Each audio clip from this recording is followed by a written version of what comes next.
El acto de buscar, rebuscar, escoger, remover y recoger algo del suelo que pensemos que pueda servirnos luego, tiene un vocablo muy especial en México. Lo llamamos la pepena.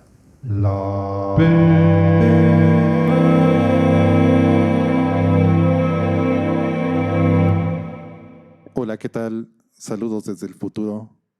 Bienvenidos a la pepena.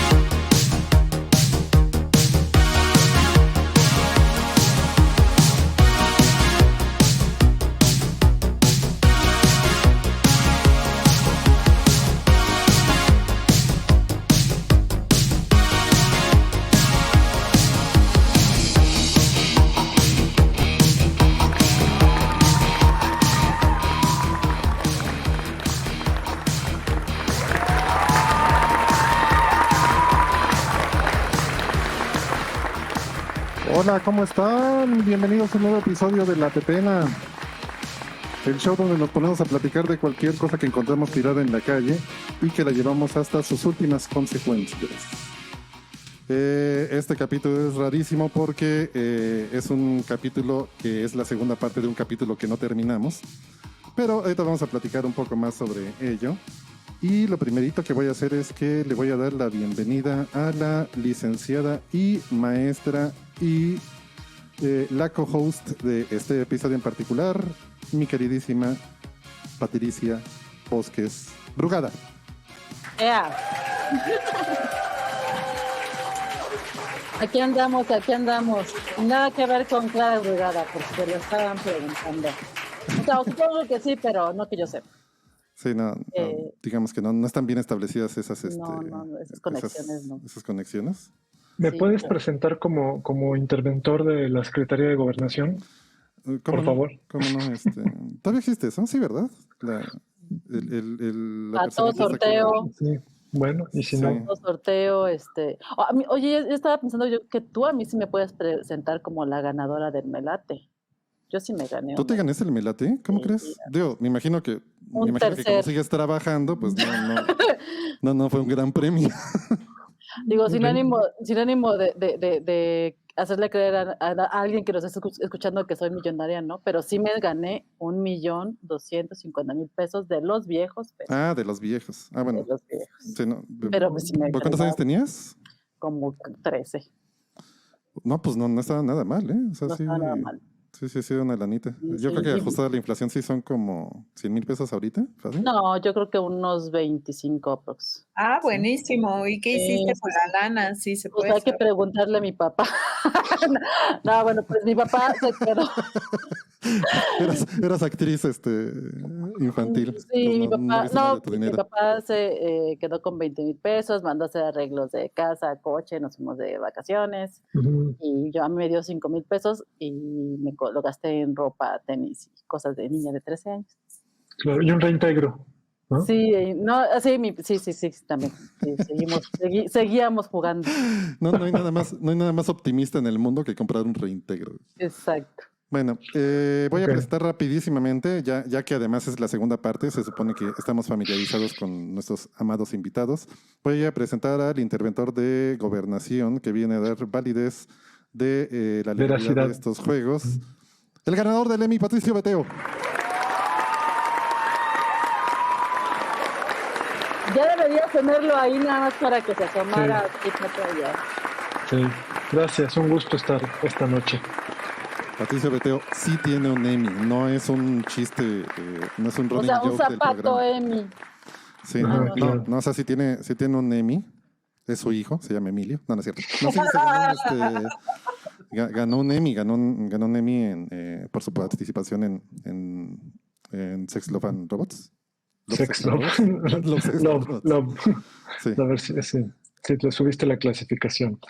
Ok. Love, Death and Robots. Bueno, una absoluta experta en el tema que nos compete el día de hoy, futuróloga consumada, la enormísima, cultísima, simpatiquísima y todo lo que termine enísima, Carla Paniagua.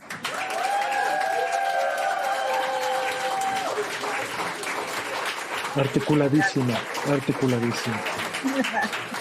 Yo tengo ganas de preguntarte si te hacían bullying de niña por tu apellido. Sí, totalmente, totalmente, pero eso me ayudó como ¿Alguna a, idea?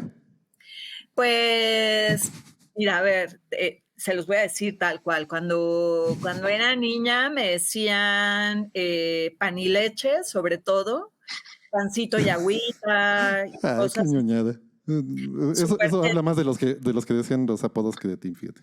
Pan y vino. Pero ya después, cuando empecé a dar clases, pues ya los estudiantes le empezaron a subir de tono y ya se empezó a convertir en un juego pelado, ¿no?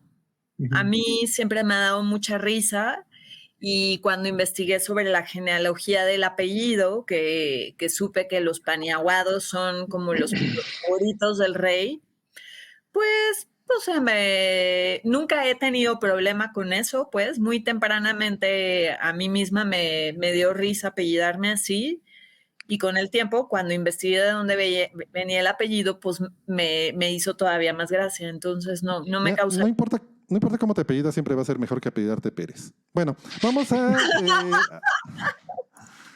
continuar con este programa. Ahí les va supongo que cuando esté editando el programa anterior, que al mismo tiempo también será este programa, voy a tomar un momento para explicar qué es lo que pasó. Estábamos platicando muy agustamente sobre 12 monos, sobre 12 Monkeys, cuando el streaming que empezó a morir, empezó a fallecer tal vez de la edad.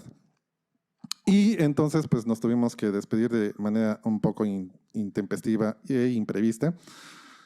Y pues se nos ocurrió que estaría bueno revisar todas las películas y pues más bien hacer 2 programas de esto, ¿no? Entonces tal vez incluso meta algunas películas de antes ahora, pero pues básicamente lo que estamos haciendo ahorita es viajar en el tiempo. En este momento estamos en el futuro con relación al programa pasado y pues vamos a estarnos moviendo en el futuro y en el pasado.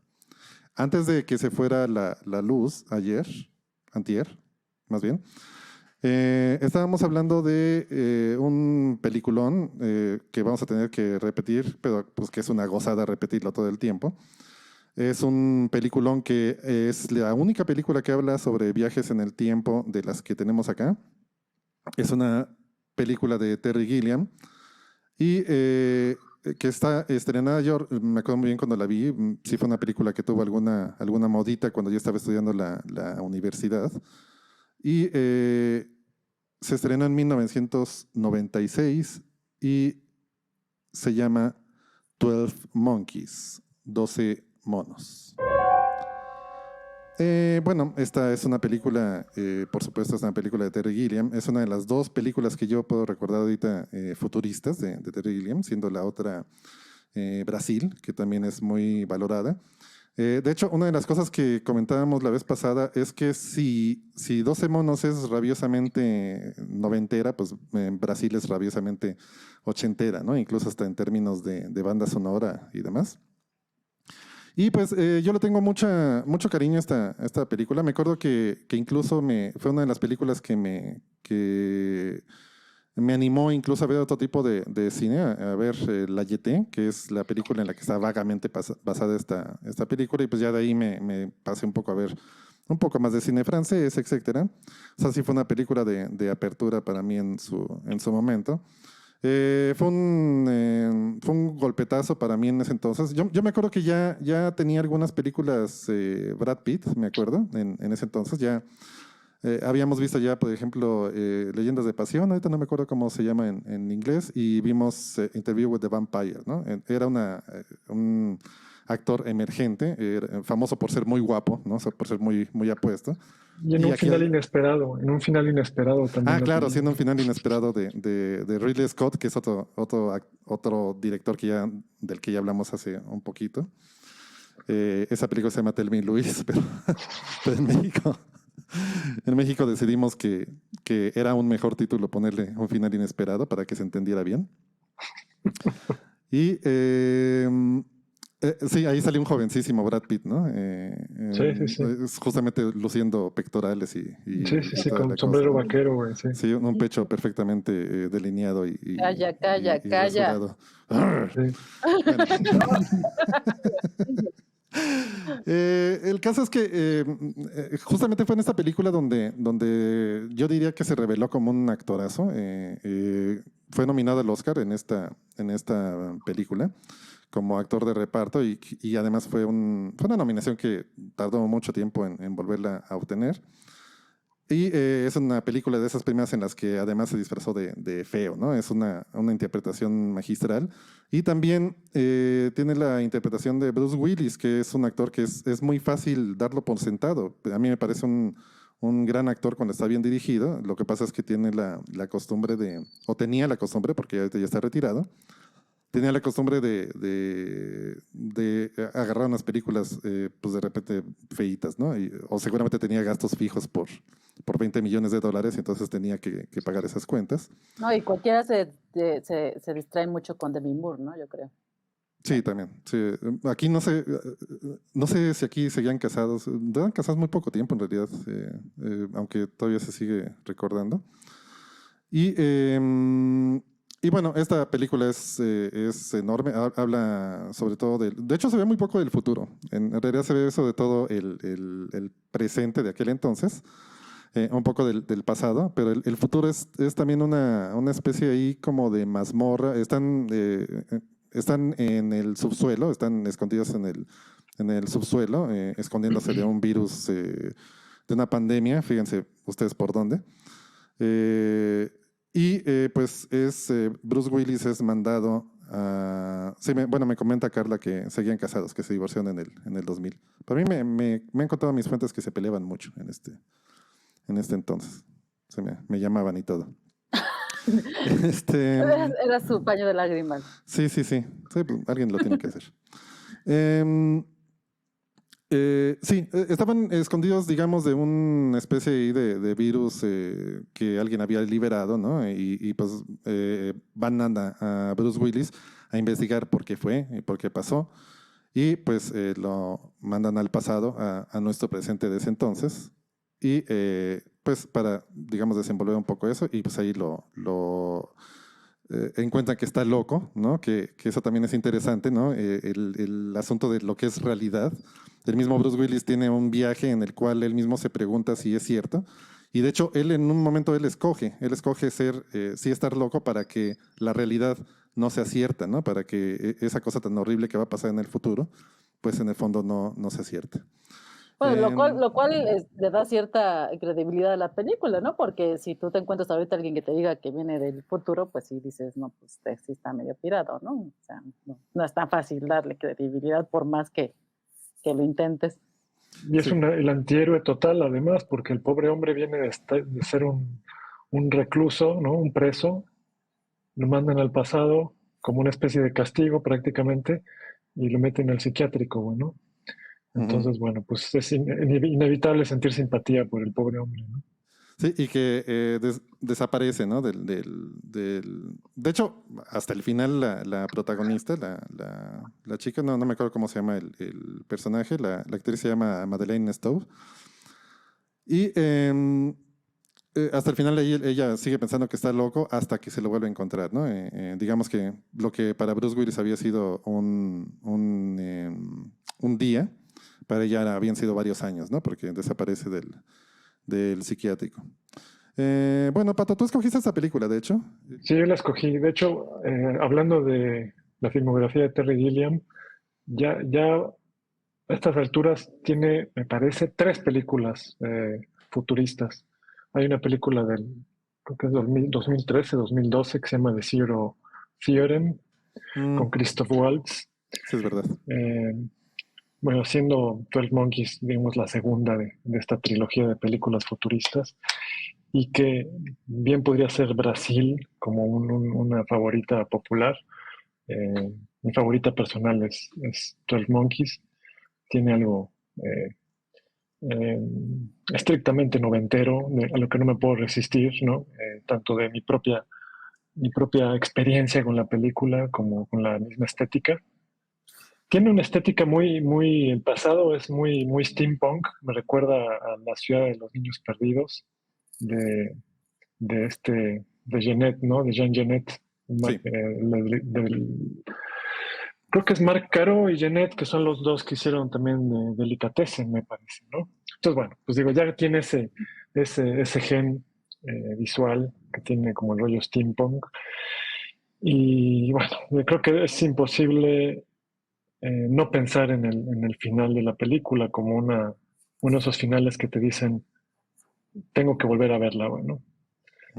Ya sea porque necesito atar esos cabos que no pude atar, o porque quiero disfrutar nuevamente todo este paseo, o porque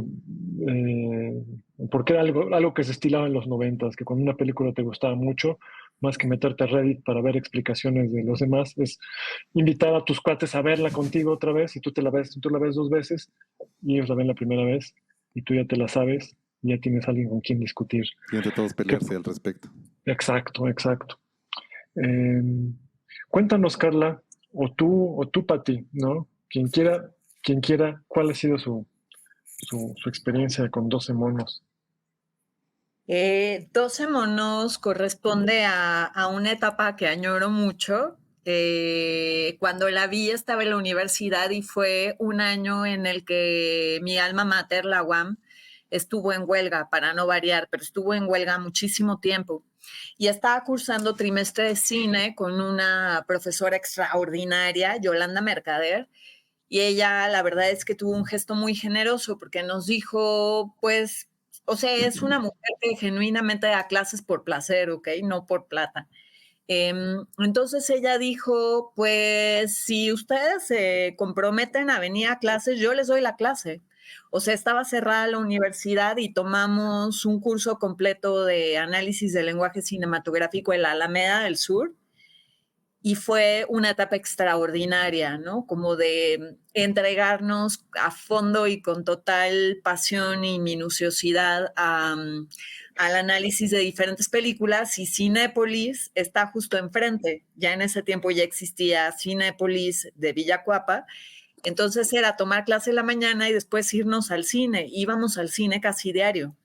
Entonces, 12 Monkeys la he de haber visto unas 3 veces seguidas, pues para empezar, y ya después me la fui recetando, la fui revisitando. Entonces tengo recuerdos muy gratos porque coincide con una época en la que estaba descubriendo el lenguaje cinematográfico y el propio trabajo de Terry Gilliam, que pues comparto la devoción por él, ¿no? No nada más me encanta su trabajo y su estilo, sino su sentido del humor.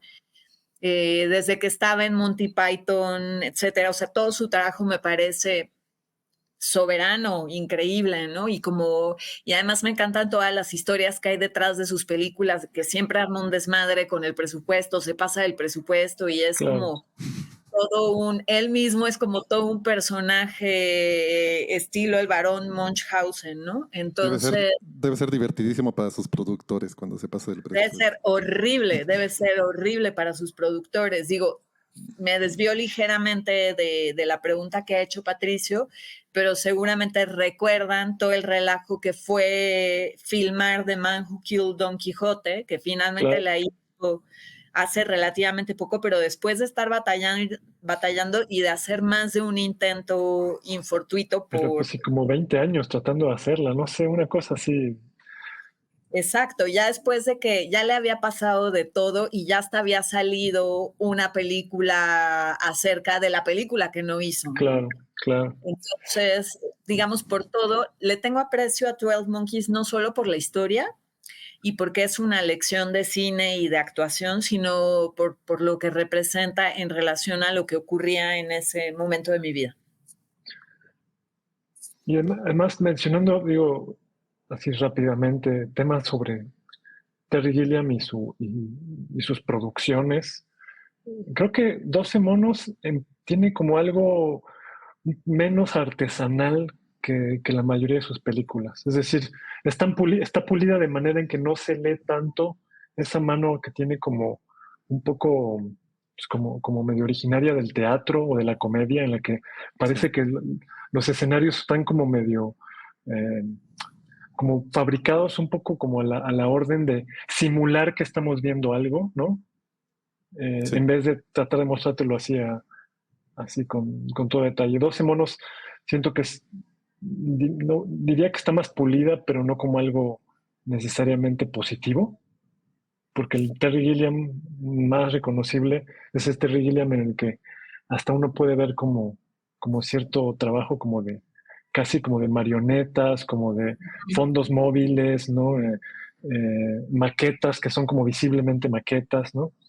Entonces, bueno, nada más terminando de elogiar su estilo visual, ¿no? Sí, Se ve más como de cine de la industria, ¿no? Sí, Perdón. ¿no? Sí. Que esa es un poco una reminiscencia de sus años con Monty Python, ¿no? Sin duda, sí. El asunto, bueno, este gusto incluso por lo grotesco, por lo raro. Para los que no sepan, que se supone que de eso se trata el podcast, de decir cosas que la gente tal vez no sepa, pues Terry Gilliam es el animador de las películas y bueno, de la serie de Monty Python. Es el que hacía estas animaciones, pues como tipo dadaístas, ¿no? Como de dadaísmo. Collage. Sí, como de collage dadaísta, sí. más o menos. Que de hecho, este estilo también está muy recogido en Yellow Submarine, en la película, en toda la primera parte, que es como casi este rollo como fotocopia coloreada, que da unos efectos alucinantes. Y aparte, pues, ayuda muchísimo, ¿no? Por ejemplo, en la película también se llama Spamalot, la película, ¿no? ¿Verdad? Se llama... ¿Que el Santo el Grial? Sí, el Santo Grial, sí, cierto. Se llama Monty Python en busca del Santo Grial. Sí. Pues es buenísimo porque es una película que está hecha con muy poco dinero y que digamos que se saltan la necesidad de tener bichos reales y pues se hacen con las animaciones de Terry Gilliam y queda pues aún mejor, ¿no? En ese caso queda todavía más de acuerdo a la estética de la compañía de teatro, ¿no? Que es el único miembro, por cierto, que es americano, es el único no inglés, el único no british de ellos, que también es una cosa rarilla, ¿no? Sí, a mí me gustan mucho las películas de viajes en el tiempo cuando, a pesar de que la película que más me gusta de viajes en el tiempo no es para nada así, es un absurdo total. Me gustan mucho las películas y las historias de viajes en el tiempo en el que tú no puedes cambiar el tiempo. De hecho, ya lo mencioné la vez pasada, antes de que crasheara totalmente el streaming. Pero en este caso, que ocurre en 12 Monkeys, que digamos que el protagonista es testigo de niño de su propia muerte de adulto, aunque hubiera estado en el pasado, todas las cosas que hace lo llevan inexorablemente a ese destino, ¿no? Y mientras más trata de arreglar las cosas, más se van acomodando para que llegue a ese punto en la historia, que esa también es la genialidad del guión, ¿no? Como van recogiendo cada una de esas piedritas, ¿no? Que van dejando por ahí tiradas, hasta que tú ya lo vas viendo venir, ¿no? En el momento en el que se cambian la ropa en el aeropuerto, que ya van para el aeropuerto y demás, ya lo ves venir, ¿no? Dices, ok, bueno, ya se llevó a todo el diablo esto, ¿no? Pero me gusta mucho este tipo de historias que juegan con el sentido de inmutabilidad de la línea temporal, ¿no? Digamos que son las que menos se meten en broncas de consistencia, pues porque simple y llanamente no cambias nada, no importa lo que tú hagas, el destino, digamos que es escrito de cierta forma. No hay personajes que desaparezcan de las fotos y esas cosas, ¿no? Sí. No hay cabecitas ahí desapareciendo.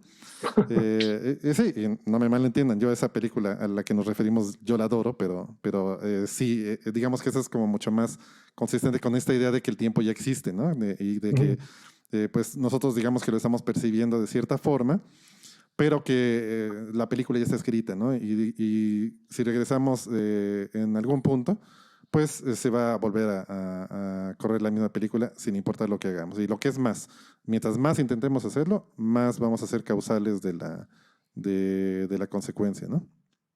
Bueno, yo un poquito al contrario de Carla, en aquella época, bueno, también estaba en la universidad, pero yo tenía pocas posibilidades de ir al cine, entonces era difícil para mí tener como este amplio rango de películas, y cuando yo vi 12 monos en el cine, bueno, honestamente la fui a ver porque salía Brad Pitt, ¿no? En ese momento.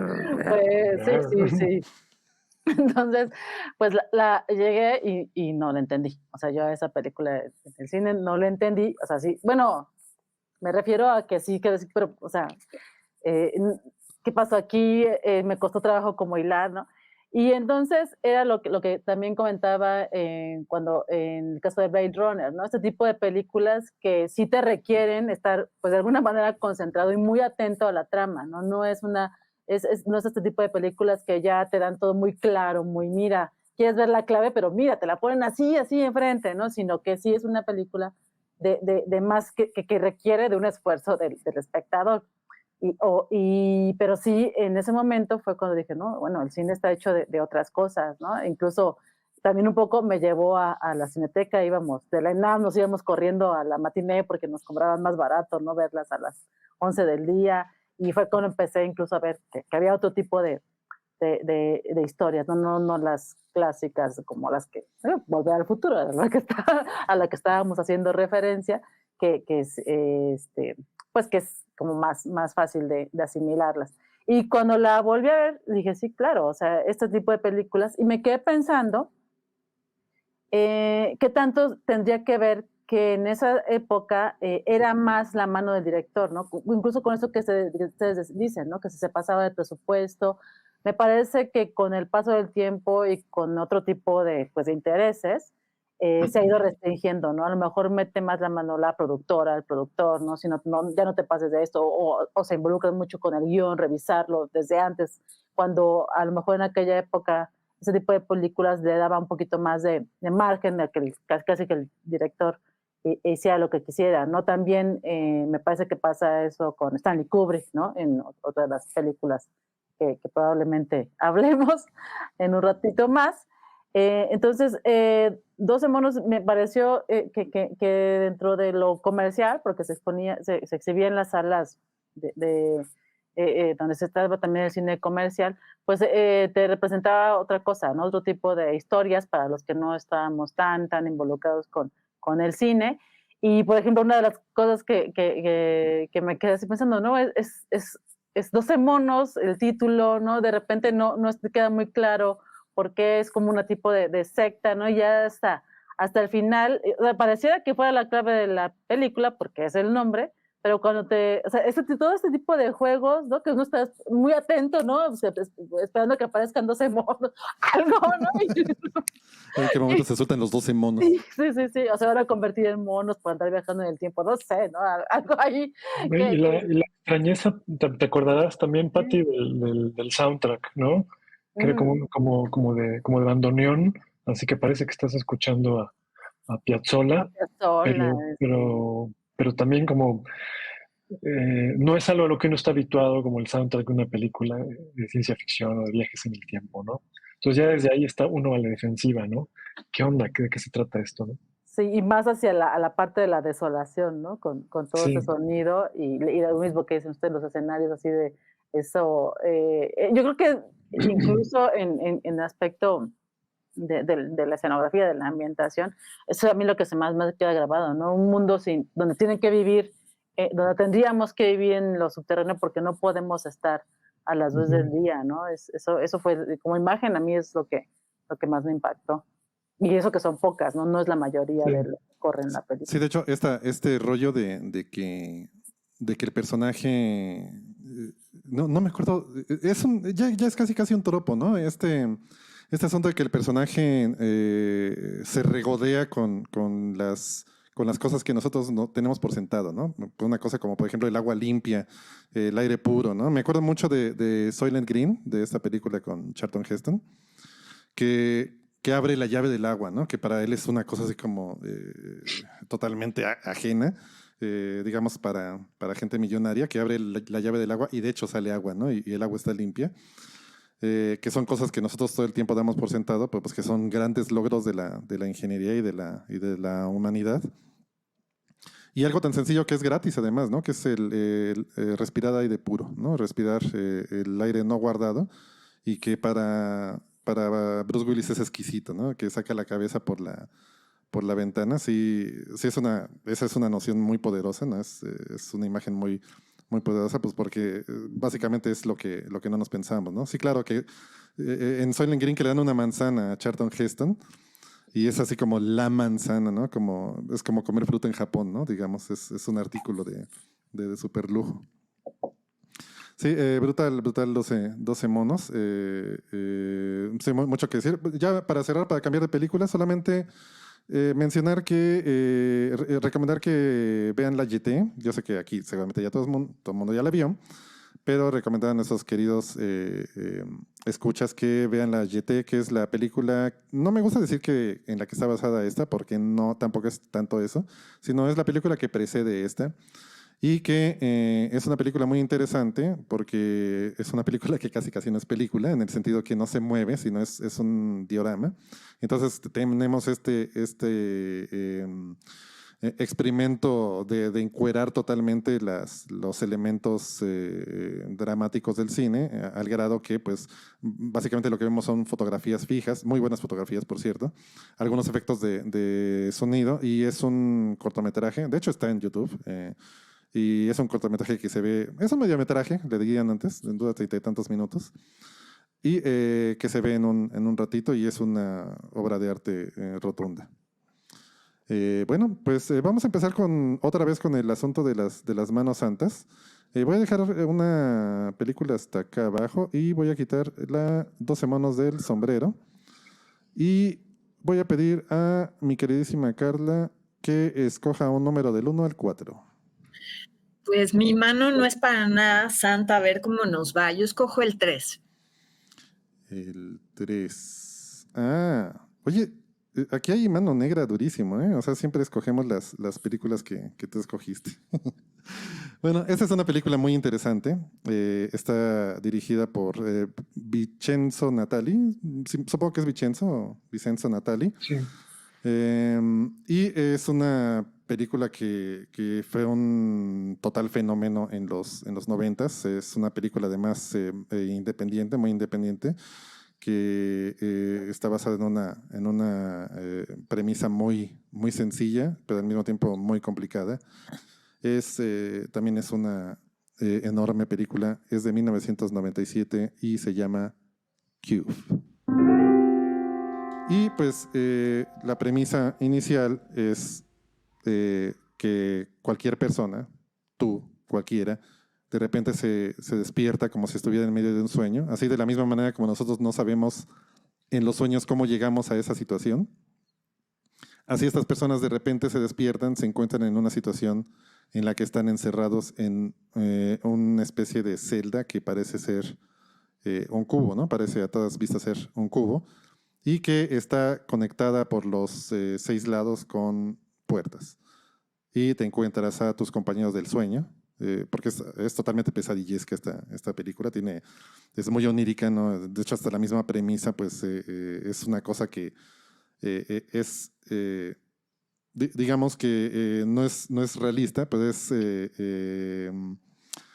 verosímil dentro de la misma historia, dentro de una premisa pues totalmente fuera de este mundo, ¿no?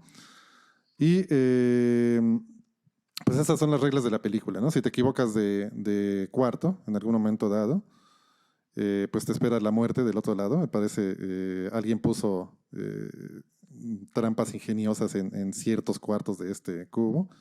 Y de lo que se trata, pues, es alguna manera de saber cómo salir de ahí, o de escapar, o pues al menos sobrevivir.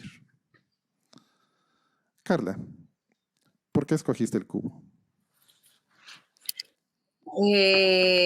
Bueno, primero porque me gusta. ¿Y por qué me gusta? Es un peliculón. Bueno, sí, es un peliculón. A ver, me parece que es un peliculón por muchas razones. Primero, porque... Bueno, ahora las películas tipo Escape Room ya no son tan novedosas, ¿no? ¿Cómo se llama esta que salió recientemente, que está en Netflix, la española? El hoyo, el agujero, El hoyo. Sí, el hoyo, hoyo, ¿no? que me remitió muchísimo a esta narrativa de El Cubo. Me parece extraordinario que te pueda poner en ese estado de estrés con tan pocos elementos, porque en realidad el 100% de la película o el 90% de la película ocurre dentro de la misma habitación y lo que van cambiando son los colores y la posición, ¿no? La ventana por la que entran y salen estos personajes y son muy pocos momentos en los que logras ver como hacia el exterior, que sigue siendo dentro del mismo caparazón. Entonces, digamos, en su momento, y creo que hasta la fecha, la encontré brillante por resolver la tensión dramática con una sola habitación. Por otra parte, fíjense que vuelvo constantemente a esta película porque me parece, sin ser explícitamente futurista, porque en realidad no sabemos cuándo está ocurriendo esto ni dónde está ocurriendo esto. O sea, en su momento sí la encontré futurista y distópica, sonaba muy lejano, pero ahora me parece una metáfora muy cercana. En ese sentido, creo que efectivamente es cierto esto que dicen de que las distopías pueden ocurrir en el presente, a diferencia de las utopías, ¿no? Que pues simplemente no pueden ocurrir, están como en nuestro anhelo. Y vuelvo constantemente a esta película porque creo que es una metáfora muy acertada de cómo se hace el trabajo en los contextos corporativos. Seguramente recuerdan que alguien diseñó el caparazón, alguien hizo la programación, alguien hizo un pedacito diferente o un aspecto diferente del cubo y estas personas no se comunican entre sí. Estos artífices que fueron convocados por alguien más cuya identidad no conocemos, pues trabajan cada quien por su cuenta, como que cada quien con un pedacito del secreto industrial, por decirlo así, y todos contribuyen a hacer esto que no sabemos si es un arma, el divertimento de un chiflado, un sueño, una alucinación o qué demonios es, ¿no? Y les digo que con mucha frecuencia vuelvo a esto, como que cuando trabajas en compañías grandotas pasa mucho esto, ¿no? De que alguien hace un pedacito de una larga cadena y pues tú no sabes si estás contribuyendo a joderle la vida a alguien, a construir un arma mortal o a qué demonios, porque solamente estás aportando un pequeño eslabón. Se me hace como una expresión muy muy terrible, pero muy acertada de cómo funciona el mundo corporativo y también cómo funciona la economía geek. Entonces, pues sí, vuelvo constantemente a ella con un poco de terror, ¿no? No por la película en sí, sino porque alude a algo que es muy real.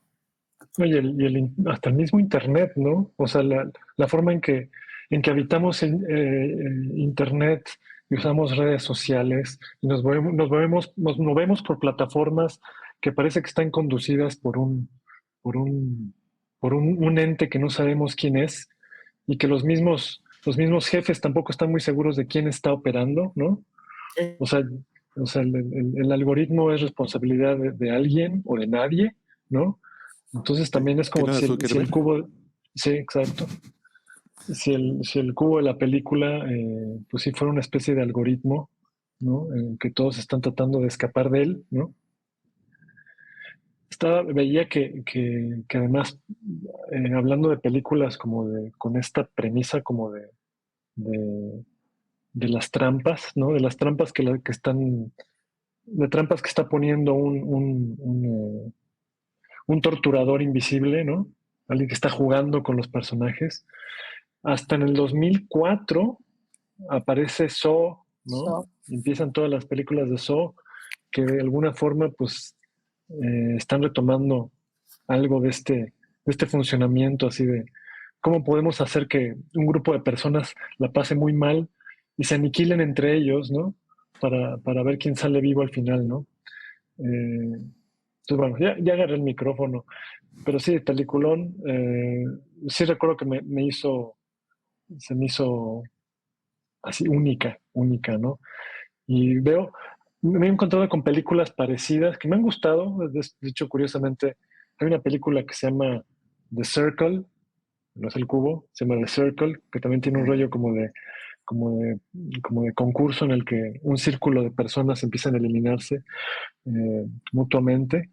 Hay otra que se llama Triangle, que también es una especie de bucle temporal en el que una chica está atrapada y que no me parece casualidad que usen nombres como Triangle y Circle como una forma de resucitar esa vieja fórmula, ¿no?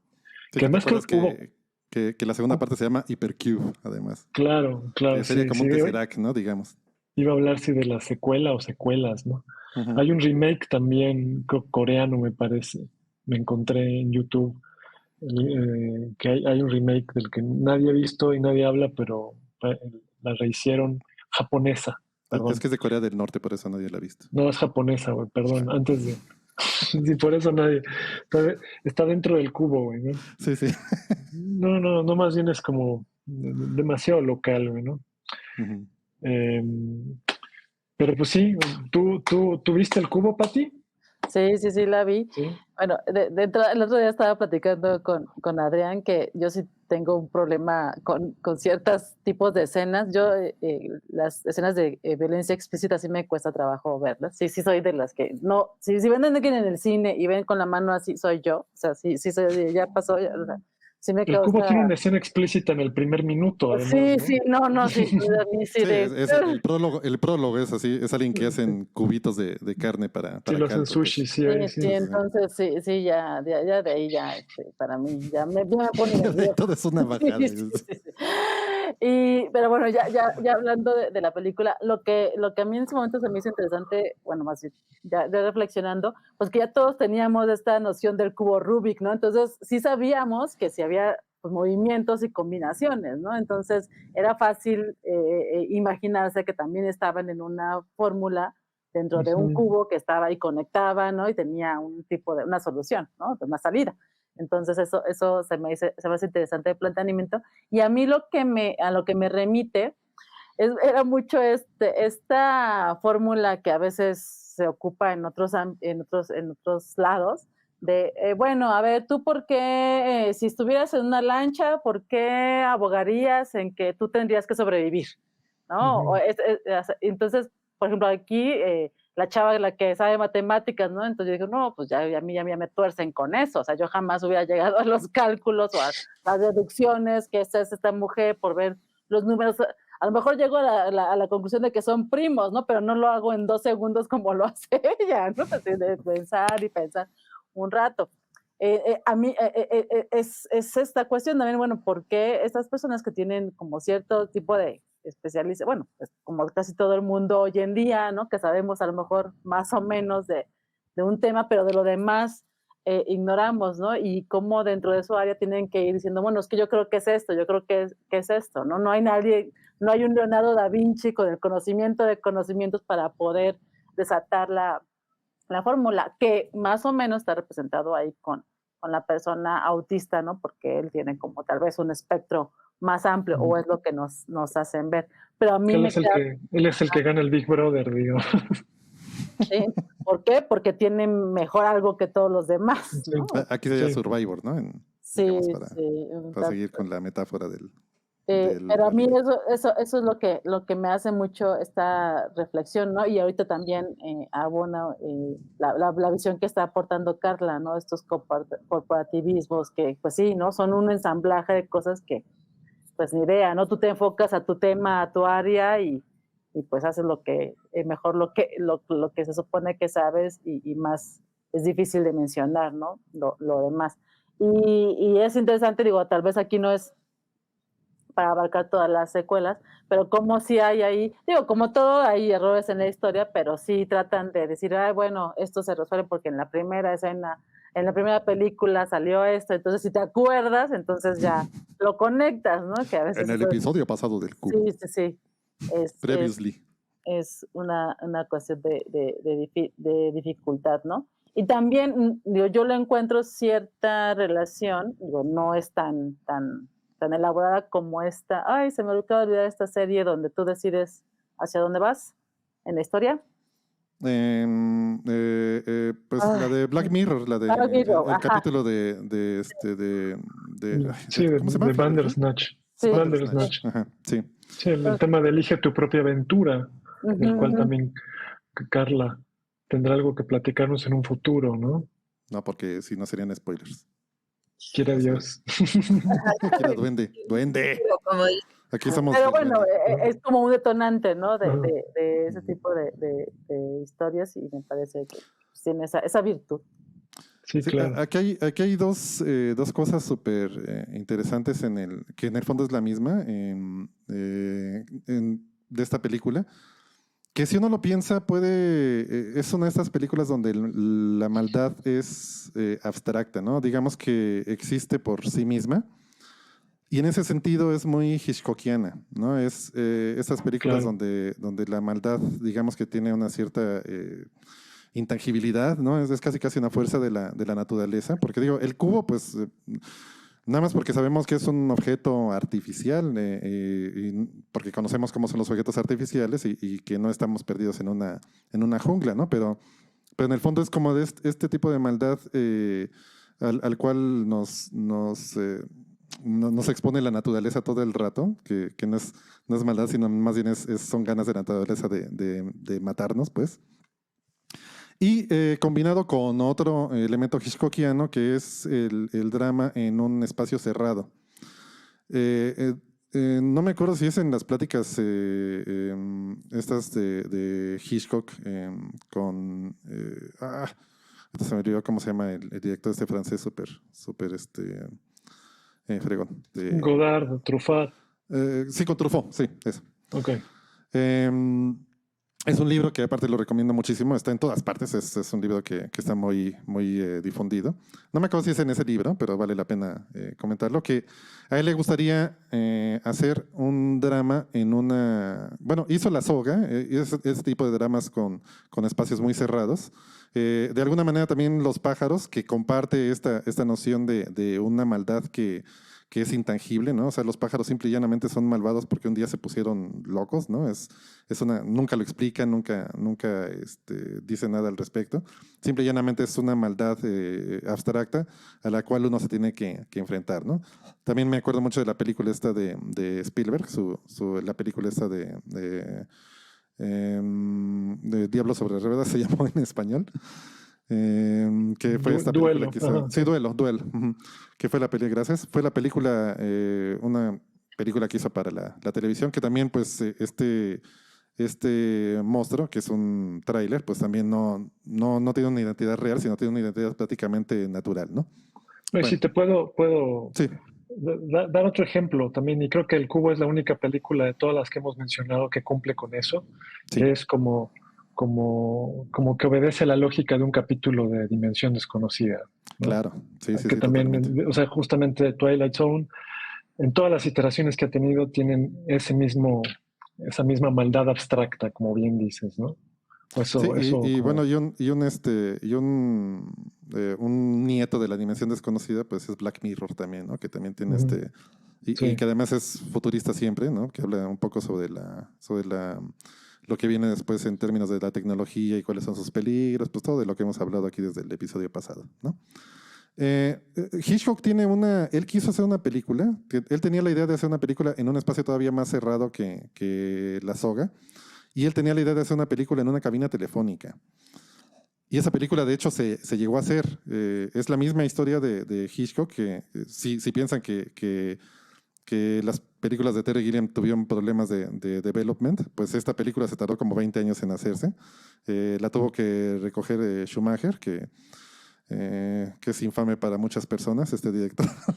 Entonces, no de ellos yo. Y es esta película que se llama Phone Booth, ¿no? Que es aquí lo estoy viendo, es de 2002. Es con Colin Farrell, ¿no? Y también está esta otra película de Espacio Cerrado, que es todavía peor, que es Buried, ¿no? De Rodrigo Cortés, no sé si la han visto. Buried como enterrado, ¿no? Y es como la demostración esta, ¿no? Como del espacio cerrado donde ocurren las cosas, ¿no? En ese sentido, pues es muy Hitchcockiana la película. Y al mismo tiempo tremendamente inventiva, ¿no? Curiosamente es como el desarrollo futurista de una idea, pues, de una película que pudo haber sido de los 60, ¿no? En el caso de haber sido dirigida por Hitchcock, ¿no? Sobre todo el Hitchcock tardío, ¿no? Que es el que ya está más preocupado por estos temas. Esa película, por cierto, y yo creo que en pocos momentos es tan importante mencionar esto porque digamos que aquí sí vale mucho la pena por todo lo que implica. Es una película que costó $365,000, ¿no? American Dollars, ¿no? Y recaudó $10 millones aprox. Y pues va un poco en el sentido de lo que dice Carla, ¿no? Que es una... obviamente todos los cuartos son el mismo, es una película muy barata de hacer, pero que a veces lo único que hace falta es un buen desarrollo, es una buena idea para pues entregar una pieza pues totalmente electrizante, ¿no? Como es el caso. Bueno, vamos por la mano menos santa del mundo, para que no se sienta insultada, y estoy hablando de mi queridísima Patty Bowskis. Ya solamente un número del 1 al 2, Patty. Pues el 1. El 1 será. Obviamente. Bueno, déjeme tomar este airecito para presentar esta película. ¿Será la que he esperado todo este tiempo? Oh, sí que lo es, yo creo. Es la que todos hemos esperado. Por favor. La obra maestra de un genio. La película que cambió nuestra percepción sobre lo que eran los viajes al espacio, de 1968, antes de la llegada del hombre a la luna, es importante también mencionarlo, de Stanley Kubrick, 2001, Una odisea del espacio, Space Odyssey. Por el cineasta que falsificó la llegada a la luna. Sí, exacto. Según muchos. como todo mundo sabe. Como todo mundo sabe. Espero, por favor, que no crean eso. Por favor, les ruego. Detecten Sí, nuestro tono de sí. sarcasmo, por favor. Sí, por favor. Sarcasmo. Sí, sarcasmo. Arráncate, Patricio. ¿Yo? Sí. Bueno, ya, sí, trataré de ser breve. Bueno, ¿para pues... qué? Tenemos buen tiempo. Vamos a mitad del trataré programa. de ser breve porque... No, bueno, es que sí podemos hablar rato largo de 2001. Sí, podemos hacer un programa de 2001 y hacerlo de 3 partes. Sí, por supuesto. No, pues es una película pues, que sentó las bases de todas las películas de viaje al espacio que vinieron después, ¿no? Una representación del espacio que si hay algo que la hace única, no solo lo impecable que es en términos técnicos, sino que más que ser como el espacio de Flash Gordon o del Star Wars que vino después, porque estamos hablando de una película del 69, ¿verdad? Sí. 68, de hecho. 68. Bueno, que es como el espacio de la NASA, ¿no? O sea, la construcción de ese mundo y de la manera en que digo que es totalmente futurista, o sea, si estamos hablando de 40 años en el futuro de cuando se hizo la película, aún sigue obedeciendo como una lógica tecnológica totalmente práctica y realista, como de la misma NASA, ¿no? O sea, hay un montón de inventiva en la construcción de las estaciones, de las bases. Digo, obviamente estoy hablando de la parte no de los simios, sino del futuro, ¿no? Sí. Que es... no de nuestros pues, abuelitos. diría que es atemporal porque su estética es como si estuviéramos viajando al espacio, ¿no? O sea, así de obvio es como si estuviéramos viajando al espacio. Desde el gran silencio, ¿no? Bueno, los grandes. Desde el gran silencio. Sí, el arriesgar a utilizar el silencio para muchas secuencias, el arriesgar también a utilizar música instrumental, ¿no? Inolvidable, ¿no? Así también la música de Strauss ¿de quién es el tema? Así del tan. Sí, de Strauss es Así habló Zaratustra. Zaratustra. Sí, que no es el mismo Strauss del Danubio Azul. Exacto, sí, por eso esa es mi confusión, porque sí, también tenemos el vals, ¿no? Exacto, todos bailamos, ¿no? Sí. Y que la conexión que uno hace así casi imposible, así con un vals y el espacio hace un producto único e irrepetible, ¿no? Yo no puedo escuchar el Danubio Azul sin estar pensando en las naves de Kubrick ensamblándose, ¿no? Lentamente, ¿no? Y bueno, y nada más hablando brevemente sobre la potencia emocional que tiene esa película y que tuvo esa película para mí cuando la vi. Es una película que, bueno, tienes que estar, a lo mejor no es una película que te exige estar atando cabos ni estar especulando qué está pasando, sino más bien mantenerte atento, eh, no dormirte, vale la pena el viaje, porque es una película lenta y tiene un recorrido así parsimonioso, ¿no? Pues Lenta y están larga, también además. lenta y larga, ¿no? Terminan en una de las lunas de Júpiter, con un final que no es exactamente satisfactorio, pero sí es también como uno de los, también hablando de los mindfucks que encontramos en finales como el de 12 monos, bueno, acá también tienes un mindfuck de los 60 en el que todos seguramente se quedaron como, ¿qué pasó acá? ¿No? Con respecto a qué representa este famoso monolito, ¿no? Que es como una especie de mensaje de los extraterrestres, ¿no? Que nos hace dar un paso adelante como humanidad, ¿no? Yo ya aquí arriesgando interpretaciones propias, ¿no? No, O sí es sea, el eso, o sea, monolito sí, tal que, cual es eso, ¿no? O sea, sí es algo aparece el así, ¿no? monolito cuando, o sea, cuando hay un tipo de adelanto en la humanidad, o sea, Sí, cuando alguien sujeta una herramienta, pues aparece el monolito, ¿no? claro. Y pues sí, el brinco, probablemente pues el brinco del final es mucho más abstracto porque es un brinco a una siguiente etapa de la humanidad en el que este Bowman, el astronauta, él es el que entra en contacto y que bueno, prácticamente vuelven a hacer, es con una vuelta al origen. Y bueno, en otro momento hablamos de qué diablo significó el final de 2001, pero sí, es así, es el ciudadano Kane de la ciencia ficción, Sí, definitivamente. de hecho, en términos en palabras de Kubrick no significa nada, ¿eh? O sea, y lo Ajá, mismo ok, Arthur C. Clarke, que es sí, el que hizo la historia, bueno, sí, famosísimo. De hecho, escribió la novela, hay una novela de 2001, a posteriori. Primero fue la película, esa también, que de hecho también se repite con Doctor Strangelove, ¿no? Que también hay una novela de Doctor Strangelove y también es posterior a la película, ¿no? Hablando de pero como que la películas trabajaron de Kubrick. juntos, ¿no? O sea, Sí, sí, sí, ujú, sí. Sí, también, o sea, la escribió entre Kubrick y Arthur C. Clarke.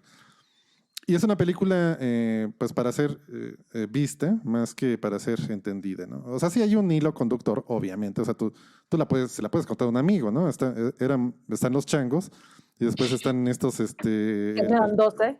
Vale, ajá, sí, que eran 12 o si eran 12 no. no eran ay, 12. caray.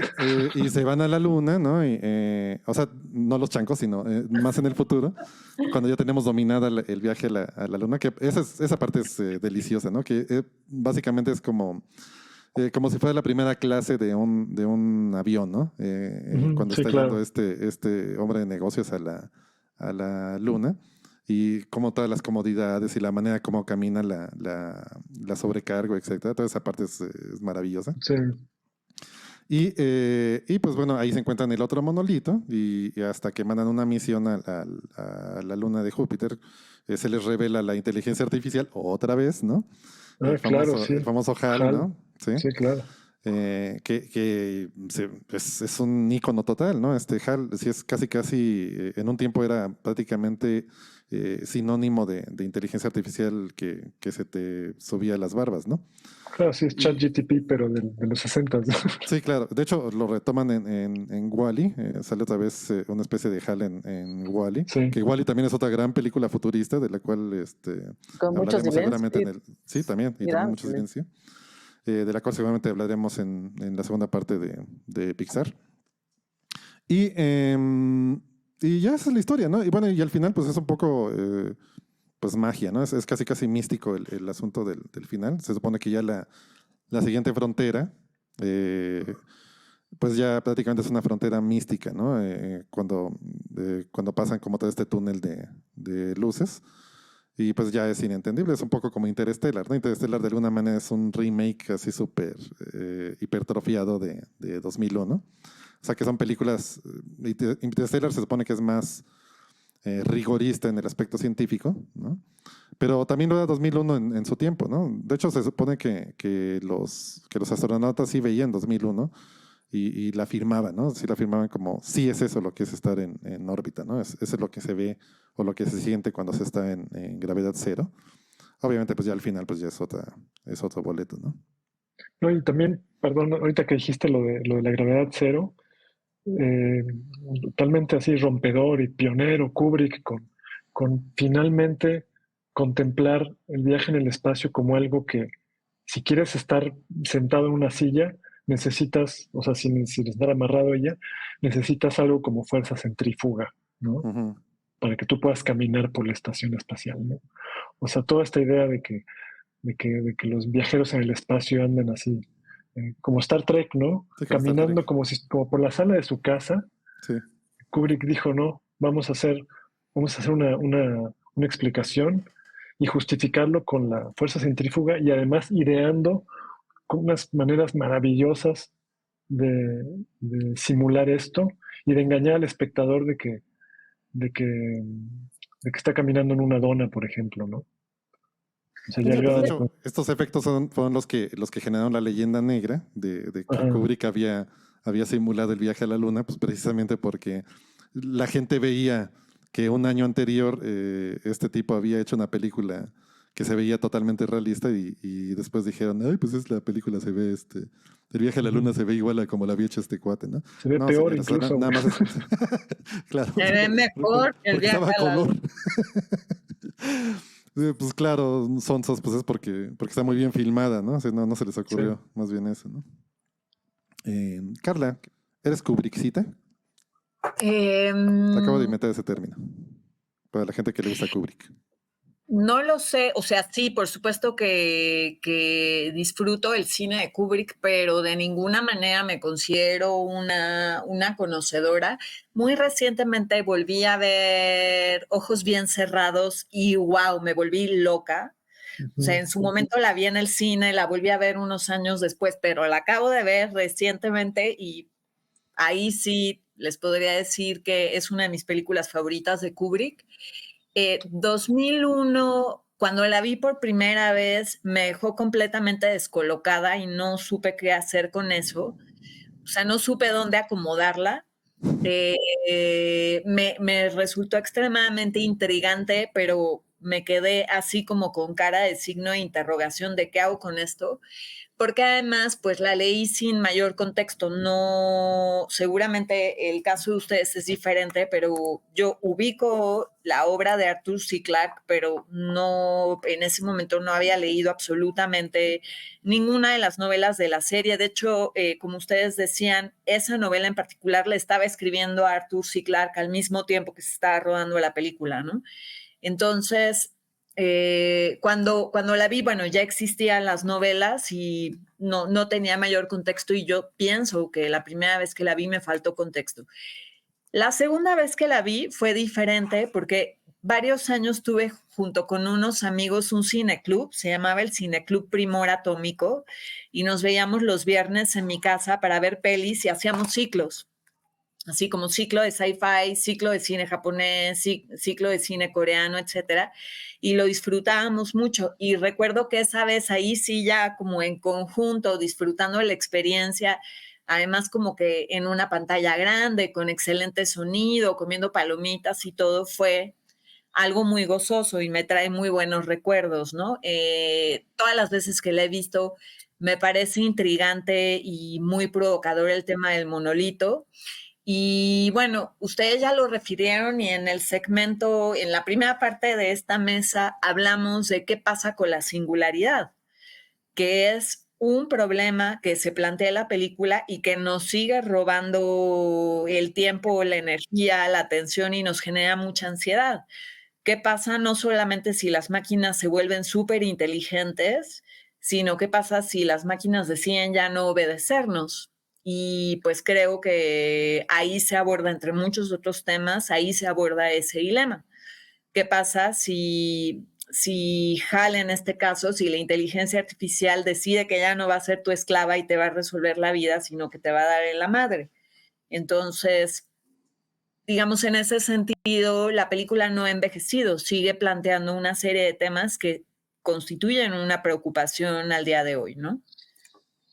Sí, de hecho, es increíble que en 1968 alguien se estaba haciendo esa pregunta, ¿no? O sea, digo, porque pues en ese entonces las computadoras ocupaban edificios, no era para nada el concepto de inteligencia artificial que tenemos ahorita. Y pues básicamente es eso, ¿no?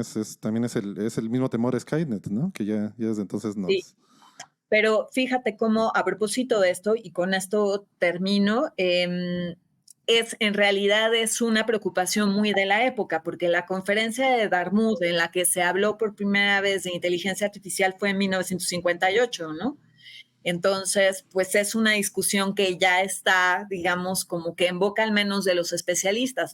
El tema no era popular como ahora que estamos en la era del mame y del terror de la inteligencia artificial, pero yo creo que sí, el público especializado y por supuesto los futuristas, como el propio Arthur C. Clarke, ya estaban pensando en las consecuencias de la superinteligencia. Sí, y bueno, y conociendo que Kubrick era pues, un total desquiciado, la persona más perfeccionista del mundo, pues sí, es muy obvio que se dio una súper empapada de todas las cosas que había que saber, ¿no? Para poder hacer esta película. También por eso tiene tan poquitas películas Kubrick, digo, tiene pocas en relación a otros directores. Pues porque de veras sus películas se convertían en un infierno, ¿no? De la producción, porque era una persona muy, muy, muy perfeccionista, no de una buena manera, porque eso a veces lo paralizaba. Y pues sí, un total dictador, ¿no? En el foro, ¿no? Al grado que, de hecho, él, obviamente está llena de excepciones, pero que prefería actores que no fueran famosos, pues precisamente para que fueran un poquito más moldeables, ¿no? Porque básicamente los actores cuando ya eran más famosos, pues ya se ponían más moños, ¿no? Ya no era tan fácil meterlos en esa, ¿no? Y bueno, pues... Recuerdo que, perdón, Sí, sí. Spielberg hablando con Kubrick, que bueno, pues Spielberg era fan número uno de Kubrick, al grado de que sí llegaron a trabajar juntos en inteligencia artificial en cierto momento. Y que Kubrick decía que él insistía en que quería hacer un nuevo tipo de cine, quería reinventar el cine, Kubrick, o sea, que todavía estaba intentando hacerlo, o sea, un poco tiempo antes incluso de morirse, güey, ¿no? Y que Spielberg le decía, pero tú ya lo hiciste en 2001, ¿no? Pero para Kubrick no, Kubrick él seguía buscando hacer eso que nunca lograba hacer, ¿no?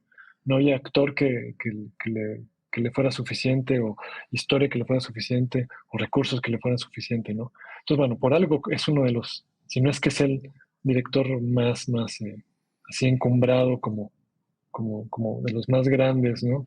De las que creo las películas así, todas son para la biblioteca del Congreso, ¿no? Sí, bueno, incluso Espartaco, que es una película digamos, de estudio, hecha por encargo.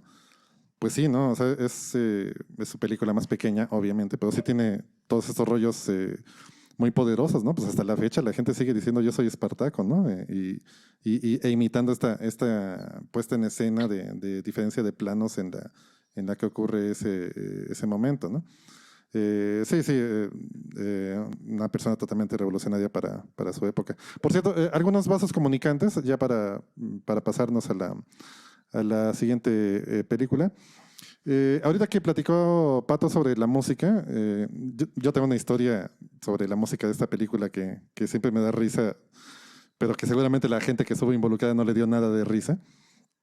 Y bueno, el tema es el que todo el mundo conoce, de Richard Strauss, no confundir con Johannes Strauss, ¿no? Que es el que hizo el Danubio Azul.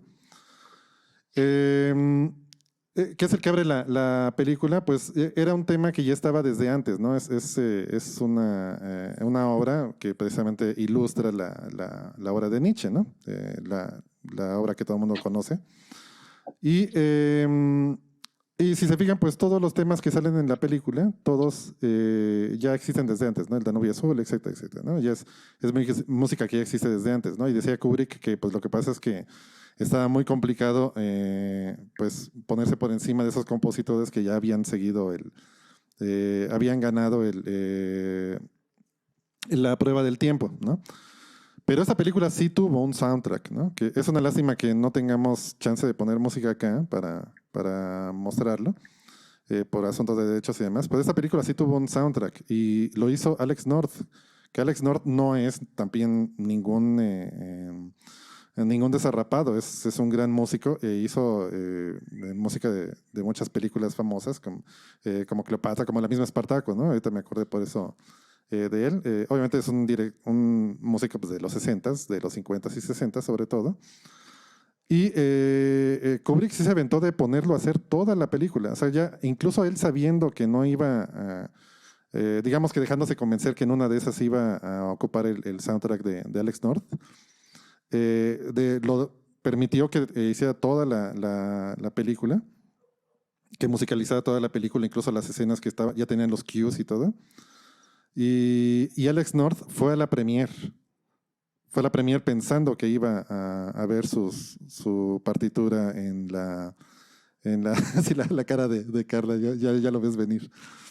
Pensando que iba a escuchar su partitura en la pantalla y se llevó la bonita sorpresa de que, pues no, o sea, todo lo que se le llamaba el temp, o sea, el soundtrack temporal de la película se había quedado como soundtrack finalmente, ¿no? Que es una ojetada durísima. Digo, lo bueno es que cobró, ¿no? Pero digo, es una ojetada para hacerle a un amigo y todavía le inventa a la premier. Ese era Stanley Kubrick, ¿no? Pero bueno. Y digo, nada más ahorita que decía, o sea, El Espacio no es una película que la primera vez, no he conocido a alguien que diga, la vi la primera vez y ya, ¿no? Me causó un revuelo, ¿no? Como que es una película inesperada. Aparte, yo no conozco mucha gente que la haya visto en el cine, evidentemente, ¿no? No sé ustedes dónde la vieron, pero yo la vi en el 5, porque mi papá la puso, o sea, así las tuvimos que Pensé que ibas a decir el cine, así que yo la vi en el cine. No, en el 5, porque mi papá la puso y yo me acuerdo pues, que en ese entonces dije, ¿qué onda con esta película, no? Con comerciales debe de durar así. Como 4 horas, ¿no? Sí. Entonces, no, la verdad es que ni le agarré la onda, pues, estaba yo también chavita, y un día, ya más grandecita, ya con cable, ¿no? Yo de repente me arrullo con la tele, le cambié, dije, esta 2001 esta me va a arrullar, y que la empiezo a ver y dije, no manches, o sea, pues me clavé, o sea, o sea, necesitas mucho contexto, necesitas haber pensado, visto otras cosas para que realmente, bueno, al menos en mi caso, para poderle encontrar el interés. Y bueno, pues ya todo lo que dijeron y todo lo que se puede decir de 2001, de todo lo que puede marcar como un parteaguas. Y a mí nada más, ya después que tuve oportunidad de revisar el texto de Así habló Zaratustra, pues esta referencia al Hubermensch, ¿no? Al superhombre, que hay quienes sí le encuentran que la historia tiene alguna referencia y lo dan más o menos por hecho, porque se sabe que, como comentaban, que Kubrick investiga hasta lo que no, lee, investiga, y entonces sí hay una posibilidad de que haya él hecho algún tipo de extracción de Nietzsche, de esta idea del Huberman, del superhombre. Y otra cosa que también a mí me remite es cuando empecé a revisar historia del arte y el arte de los primeros homínidos, ¿no? Y que lo que tenemos como referencia pues son los menires, ¿no? Lo primero que hicieron fue levantar una piedra, y ahí es un punto de partida de desarrollo para pues las cuestiones del arte, ¿no? O sea, es como, ¿qué fue lo primero que se hizo en la arquitectura? Pues levantar una piedra, ¿no? O sea, pararla y ponerla, claro. Lo que se llama un menhir, que acá lo replica de manera, ¿no? Entonces toda esa simbología que a mí ya me empieza a fascinar, pero voy construyendo, ¿no? Ya después con experiencias de cosas que voy recabando y que me remiten a, claro, la película, ¿no? Claro, la la película. Entonces yo creo que por eso también es una película futurista, porque siempre te lleva, ¿no? hacia tú en el futuro remembrando lo que ya viste en algún momento de esa película y que tal vez no le encontraba sentido, ¿no? Vas como embonando esas piezas, y también es lo que a mi modo de ver, al menos en mi experiencia, la hace muy interesante. Sí, qué interesante ese concepto de que es una película futurista porque la vas a entender en el futuro, ¿no? La vas a entender en el futuro. Sí, lo tienes que entender mejor en el futuro. Sí, una maravilla. Sí, hay que verla. Si usted no la ha visto, estimado podcast escucha, es hora de que la vea ahorita. Quita ahorita el podcast y póngase a verla ahorita. Y si ya la viste, es hora de verla de nuevo. Ok, pues bueno, con mucha pena nos despedimos de 2001, Odisea del Espacio. Y pues nos vamos a la penúltima película de la tanda. Ya no hay mucho que rifar. Esta película la escogió mi querido Patricio Beteo. Es una secuela, creo que es la única película que hemos visto aquí que es una secuela, pero al mismo tiempo es una película que se sostiene por sí misma, en mi opinión. Es lo suficientemente distinta a la primera como para considerarse una entrega con su propia personalidad. Y suficientemente distinta a 2001 también. Vamos a cambiar Claro. radicalmente de tema ahorita, ¿no? Sí. Es una película estrenada en 1986 por un señor que después iba a ganar un montonal de dinero que se llama James Cameron y se llama Aliens, con S al final, no Aliens sino Aliens. Y bueno, pues esta es la segunda entrega de la franquicia de Alien que también revolucionó de alguna manera el cine. Platicábamos que no íbamos a poner Alien, que es una de las películas consentidas de este podcast, por varias razones, ¿no? Para digamos, retomarla en otro contexto, en otro programa. Y además para no poner dos películas de Ridley Scott, ¿no? Porque ya habíamos escogido Blade Runner. Y bueno, también es difícil esquivar las películas de Ridley Scott porque suelen ser excelentes, pero quisimos ver esta película que siento yo también que está ligeramente olvidada. No sé por qué me da esa impresión, ahorita me corregirán. Y que además es una película del futuro que también, para no variar, hablaba mucho sobre el presente de ese entonces, ¿no? Sobre todo todo este trauma americano pues de todas las guerras en las que se habían metido, en todos esos berenjenales en los que se habían metido a finales de los 60s y 70s. Y pues finalmente pues trata un poco sobre eso, ¿no? Es casi la guerra de Vietnam llevada al planeta de los aliens. También llena de todos estos arquetipos, estereotipos que ya se conocían algunos, pero que aquí se desarrollaron también mucho más, ¿no? Que iban a ser, se iban a convertir en tropos que se iban a repetir en otras muchas películas, ¿no? Así pues ya saben, como la chica ruda, el tipo que sirve para esto, este tipo como de equipos, ¿no? Que de manera más o menos afortunada o desafortunada se repitieron en otro tipo de series o de películas, ¿no? Es una película muy emocionante porque no es tan terrorífica como la primera. La primera es una película deliberadamente de terror, ¿no? Y esta es una película pues más bien de acción y es, digamos, menos terrorífica, pero más emocionante, ¿no? Digamos, sobre todo al final, ¿no? Que el final también está muy bien llevado la historia para llegar a ese clímax del final, que toda la gente que conoce la saga de Alien, pues recuerda ese momento, ¿no? De la batalla final. A mí las películas de Alien siempre me han gustado, sobre todo las primeras tres, ¿no? Son las únicas que hay, ¿no? ¿Cómo? Son las únicas. Las únicas que sí. Son las Sí, únicas es que también jugar. la de Junta Depredador y esas ya no cuentan.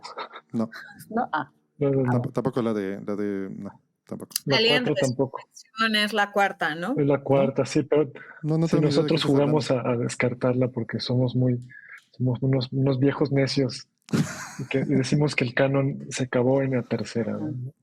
Pero bueno, no, sí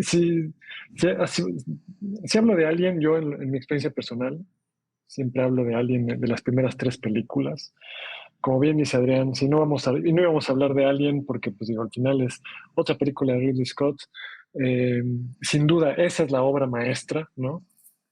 Pero lo que hace James Cameron es subirse en los hombros de Ridley Scott. No es una película superior, no, para nada, pero hace una película diferente, igual de efectiva, si no es que más en cuanto a experiencia cinematográfica, porque eso es lo que yo recuerdo de Aliens y que lo sigo viendo, ¿no?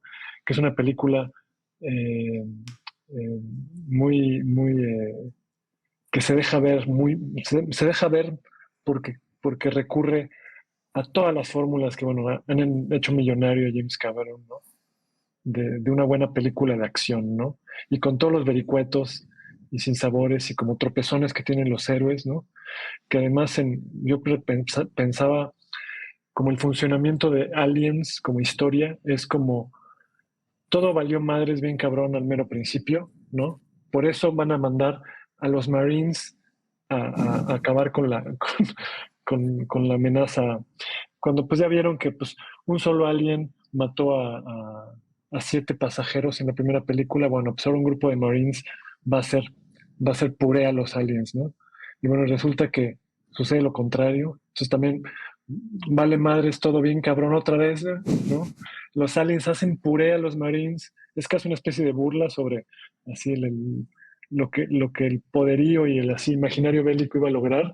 Así se convierte en un desastre total, película de terror. Y de ahí yo diría que todo vale madres bien cabrón como 2 o 3 veces más, ¿no? Así que ya van quedando cada vez menos, ¿no? Y cuando ves que ya la película ya está acabando, una última sorpresa, dices, no, no puede ser, güey, ¿no? Es como tengan piedad del espectador. Me recuerda a películas que ya no existen ahora, que son despiadadas con quien la está viendo, ¿no? No están teniendo ninguna concesión. En mis tiempos las pelis eran Exacto. mejores. Por supuesto, güey, ¿no? Por su pollo. Sí, no había, no se trataba de dar un discurso de corrección política o de darle un final satisfactorio al espectador. A mí siempre me han gustado estas películas porque son películas con las que te quedas con una sensación más agria que dulce, ¿no? Y además de que, pues bueno, viendo esta película en su momento, un poquito después, porque yo recuerdo a mis papás viéndola en el cine, ¿no?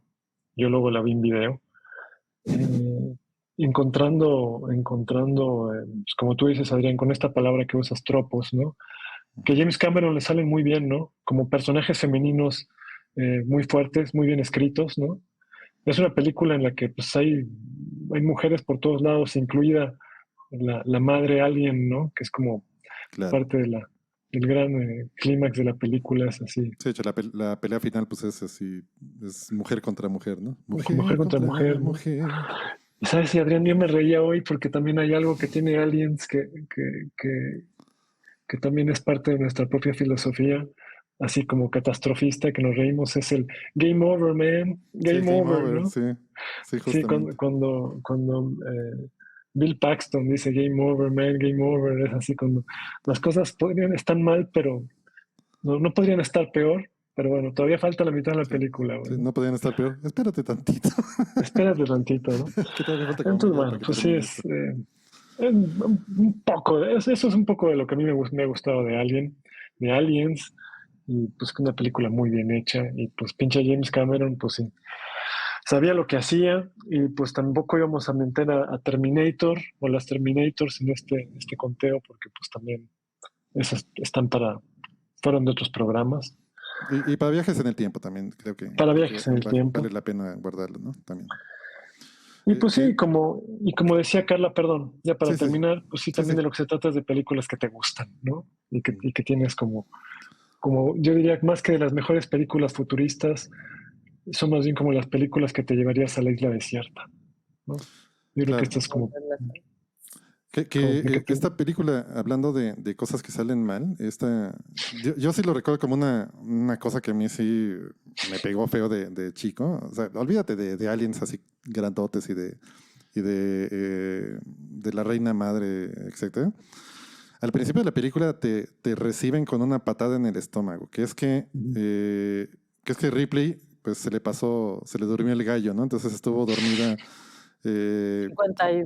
sí, 50 y tantos años, 80 y tantos años, y su hija es una anciana, ¿no? Ujú. Que a mí se me hacía la cosa más terrorífica del mundo, ¿no? Así como que se te había pasado todo y ya tú de alguna manera eres un viajero en el tiempo, estando en presente, ¿no? Es como el rito, el mito de Sí. Rip Van Winkle, ¿no? Sí, ya no tienes razones para seguir Sí. viviendo en la Tierra, güey, ¿no?